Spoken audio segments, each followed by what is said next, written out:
Redditors, what is your shit happens academic story? I went to a school pretty well known for its athletic programs. So any black dude in our school's athletic gear could easily be mistaken for an athlete. Especially if you had the tags on your backpack as well. Long story short, I borrowed a ton of swag from a former athlete. Wore it to all my classes. And all of a sudden my professors were floored by my academic performance. They'd call me in after class. Pathema, this is honestly one of the best papers I've read this year. Your grasp on the literature is incredible. And I'm like, bruh, I wrote this exact same shit last semester and got a B on it. Needless to say, I wore the athletic swag to each of my classes until I graduated. The year I was in 3rd grade was one of the best and worst of my entire educational experience. And both of those extremes were because of the teacher I had. She was beloved by most of her students, the female ones especially, but had a habit of being passive-aggressive and saccharine towards more difficult pupils. She'd find or invent reasons to ignore difficult questions, offer vague threats about impending punishments, or make small efforts to turn classmates against one another. She was not an especially likable educator, and she became a truly reprehensible one when she insisted that Jupiter was bigger than the sun. At first, it seemed like a misunderstanding. Our class had just entered into an astronomy unit, and one of our activities was to construct a scale model of the solar system. The reference image we used came from a picture book, and in it, the sun had been reduced in size. The teacher had not noticed this fact, and was therefore operating under the mistaken assumption that Jupiter was our largest celestial neighbor. Well, I knew better, and I tried to correct her. She replied to me with a tone of aloof dismissal, stating quite clearly that I was wrong. That's okay, though, she said. After all, you're in school to learn new things. Then she smiled sweetly, and I returned to my seat feeling thoroughly confused and frustrated. In the weeks that followed, I engaged in an all-out war against my teachers, pseudoscience. My father, having heard everything from me, sent me to school with one of his college textbooks, hoping to turn the tide of the battle. My teacher refused to even look at it. Class, she said, rolling her eyes. Who can tell maximum what the biggest object in the solar system is? My face was burning with anger and shame as every other student shouted Jupiter. Things only escalated from there. I refused to back down, despite having been labeled as the class dunce. Each time the topic came up, I tried to offer my evidence. And each time, I was steadfastly opposed by everyone within earshot. Finally, after over a month of torment, our astronomy unit culminated in a field trip to the local planetarium. The show was a breathtaking adventure through our galaxy and the universe beyond, and it left me feeling infinitesimally small, yet strangely empowered. As the lights came up, our guide to the cosmos asked if there were any questions. Which is bigger? I shouted, jumping to my feet. Jupiter or the sun? My entire class sighed in frustration. My teacher barked at me to sit down, and the astronomer looked thoroughly confused. The sun. Of course. He scoffed. A hush fell over the room. After a moment of utter silence, a girl named Melissa spoke up in a condescending tone. Well, sir, we have a chart that says Jupiter is bigger. The astronomer looked at her. He looked at my teacher. Then he looked at me with an expression of sympathy. Little girl, he said, returning his attention to Melissa, if you look at the picture again, you'll see that the sun is being shown at a fraction of its actual size. Otherwise, it wouldn't fit on the page.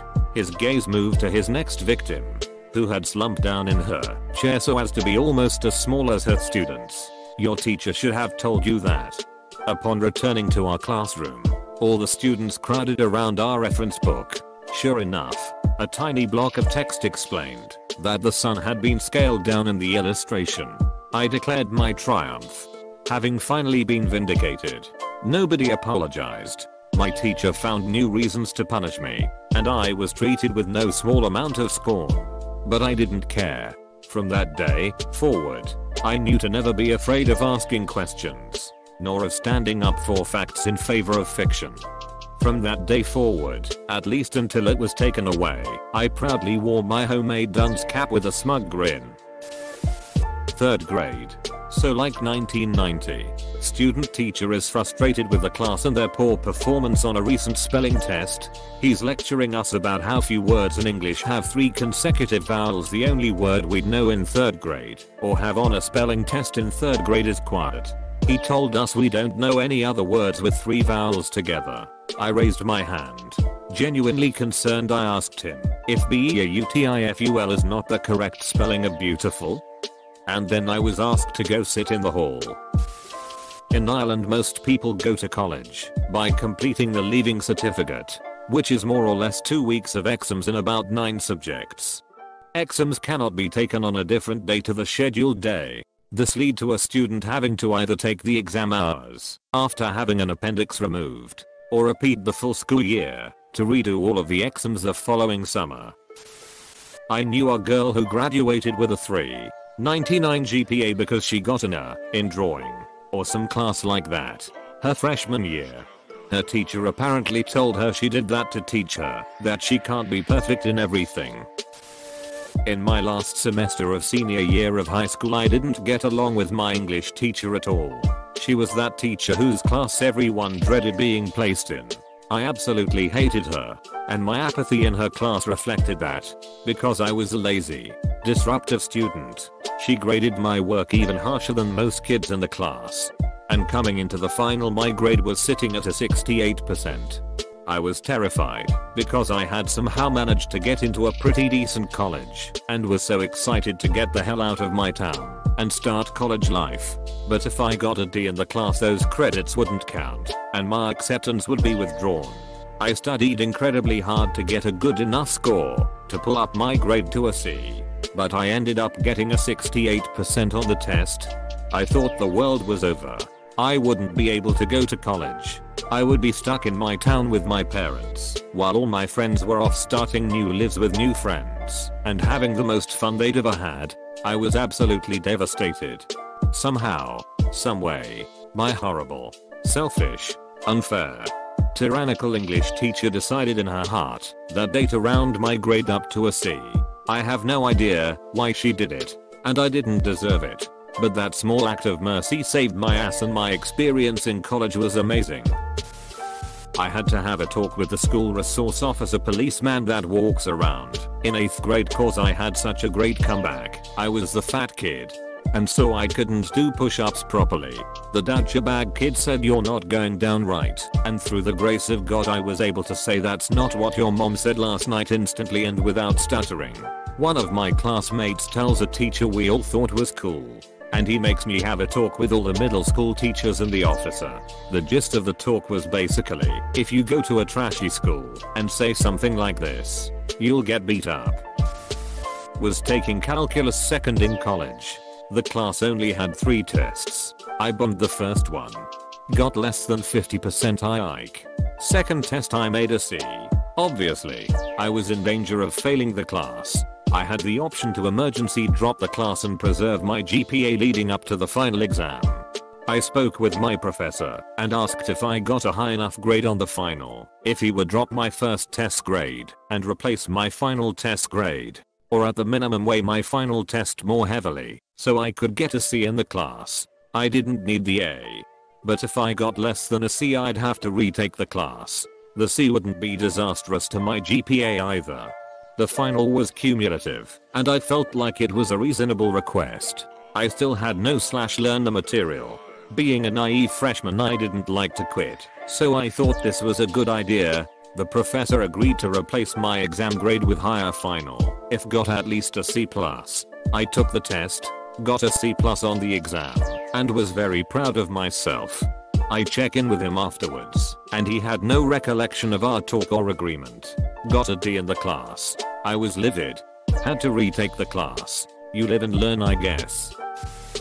Kid streaked, fully naked, across campus, hiding his face using a condom. He passed out about a minute into the run. I used to skateboard around campus on a penny board. to get around the buildings faster.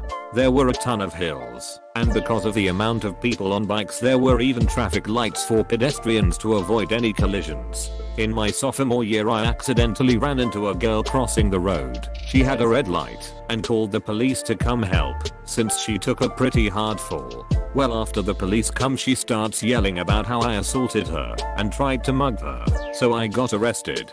All things were dropped once my lawyer got the video footage of the accident showing her fault, but the allegation stuck with my face as it was posted on the school news site.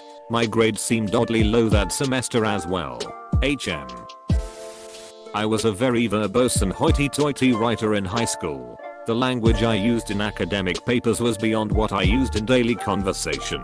I was accused by a teacher of plagiarism. I went to the principal and pleaded my case. I was hurt later on by a second teacher who accused me of the same.